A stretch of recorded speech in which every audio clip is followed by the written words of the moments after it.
Hi everyone, I'm Bernice and welcome to my very first Oboe chat. For those of you who subscribe to my channel, first of all, thank you so much for your support. It means a lot to me. And secondly, you probably already know by now that over the past few weeks I have been recording and uploading Gillet Etudes. This is a personal project and challenge that I set for myself right at the beginning when the lockdown started here in the UK, which was roughly mid-March, I think.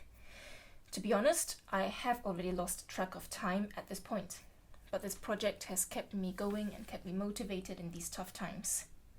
At the very least, it has given me something to occupy my time with while being at home all day. There are 25 etudes in this book, and at the moment I am roughly 1/3 of the way through. I thought I would do a video sharing some of the ways in which I go about learning and practicing a Gillet Etude. I have 5 points to talk about in this video, so let's get right to it. The first point is to find the aim of the etude. In general, all etudes out there help us with finger technique, but for Gillet, I find that he has a particular aspect of technique in mind for each of his 25 etudes. Just to name a few, for example, number 3 is all about fork-deaf fingering, fork-deaf practice. Number 5 is about mastering trills on all notes. Number 6 is about achieving consistently smooth legato in all intervals and registers of the oboe, and so on and so forth, the list goes on. I find these Gillet Etudes indispensable for striving towards better technique all round. So why is finding the aim of the etude important? Simply because I think the most time needs to be spent on achieving and mastering the aim of the etude. It is highly unlikely that the aim is the only difficult or challenging aspect of the etude, but it is the most important.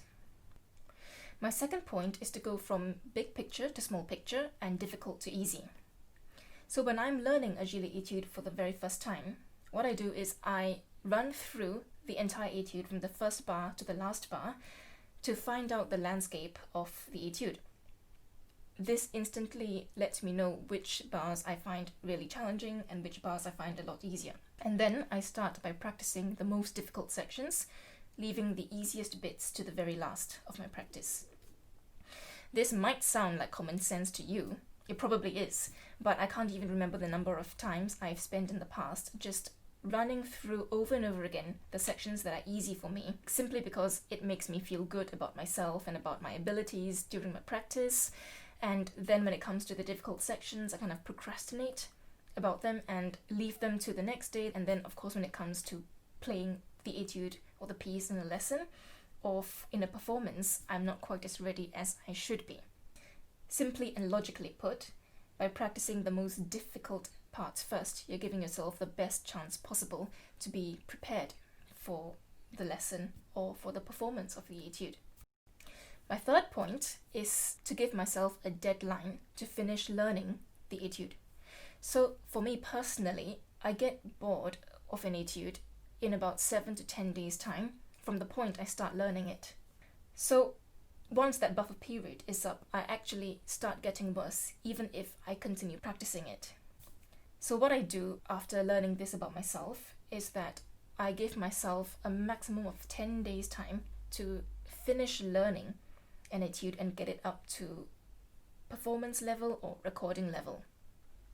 In this way, I find that I'm more focused during practice because I know that I have a date by which I need to get this job done.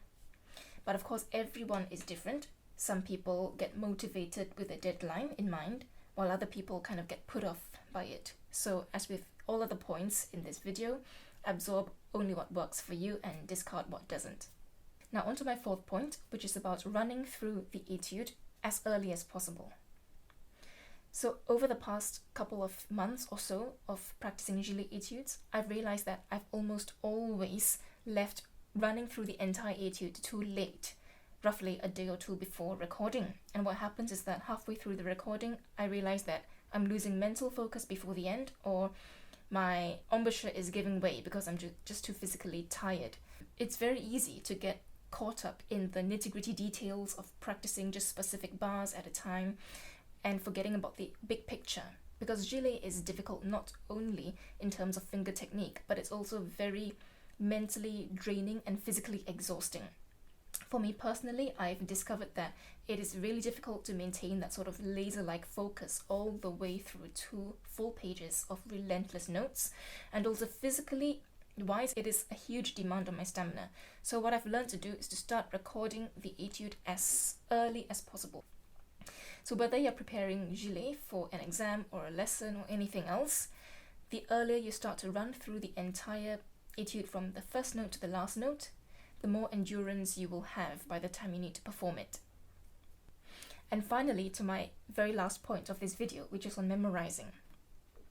I'm not sure how many of you are fond of memorizing music or have a habit of committing music to memory, but for me, over the last few years, I have made it a point to memorize as much music as I possibly can.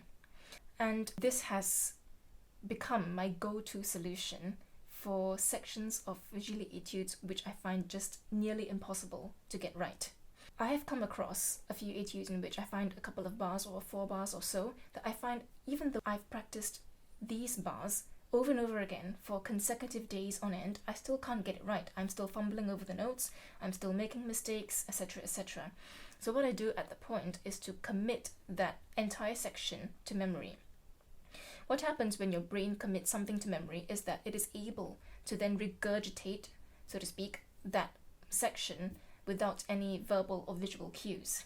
So naturally, if you were to commit a very difficult section to memory, and then when you look at the score again after memorizing it, it takes a lot less effort to process it, and this results in a lot more fluent and polished playing. Memorizing music has turned out to be an almost foolproof method for me in Gillet, and I can't recommend or encourage it enough.